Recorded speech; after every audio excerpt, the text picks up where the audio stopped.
Sa Pilipinas, napakaraming requirements kapag mag-a-apply ka ng trabaho. So, kailangan ko dyan ng mga valid ID. Old ID, okay lang. Kasi meron ka mga ID sa school. So, ang hahanapin sa'yo guys ay government valid ID. So, paano kung fresh graduate ka? Graduate mo lang ng high school, so 18 ka pa lang.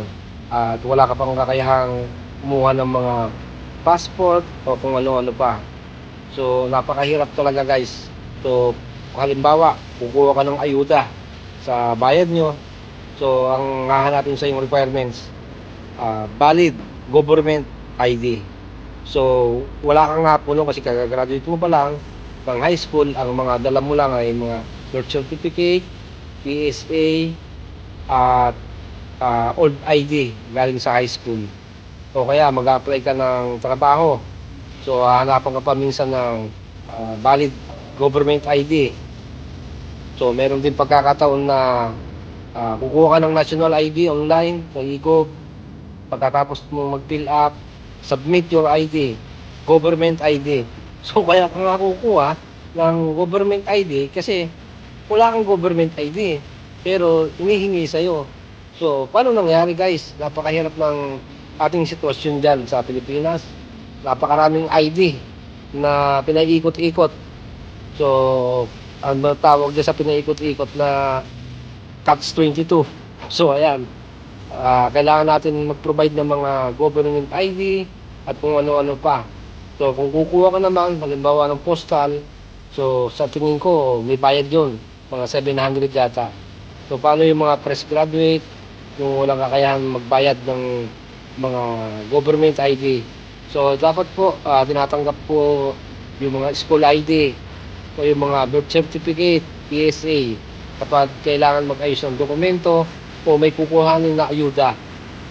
Dapat pong i-honor po ng ating gobyerno dahil government din naman po yan, yung mga PSA at mga supporting documents galing sa barangay. So sana po ay makatulong po itong ating pagbablog na maging maayos po ang sistema sa mga ID system sa Pilipinas. So katulad na lang po ng babanggitin natin na estudyante na kukuha ng ayuda sa bayan. Wala po siyang government ID. So halimbawa po meron siyang makukuhang 1.5 na ayuda o 2,000. So, yung kukunin niya pong government ID ay postal. So, magbabayad pa po siya ng 700. So, wala na pong natira sa ayuda na matatanggap niya. So, dapat po i-allowed po yung school ID o birth certificate o PSA.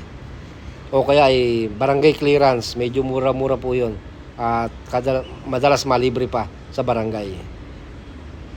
Sa mga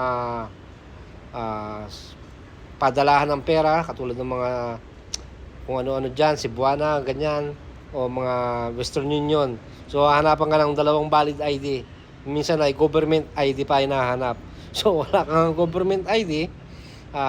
Minsan naman, mag-a-apply ka ng government ID, pero ang hinahanap sa'yo, government ID pa rin. Saan ka lalagay, guys? Napakahirap. Kaya, yung national ID natin, ay sinubukan din natin ibuksan. Ngunit hindi natin mabuksan online sa e-gov. So, yung iba ay tinuruan natin sa Pilipinas, nabuksan nila yung e-gov nila at kumuha ng national ID. So, nag-video call tayo, tinignan natin yung proseso. At doon nga, nakita natin na pagkatapos niya mag-fill up ng mga pangalan, email, ay submit your ID. So, inihingi niya po government ID pa rin. So, paano ka makakakuha ngayon ng government ID kasi wala kang ipapasa. So, useless din po. So, dapat nga po ay i-honor po yung ating mga birth certificate dahil yan po ay legitimate na galing sa gobyerno.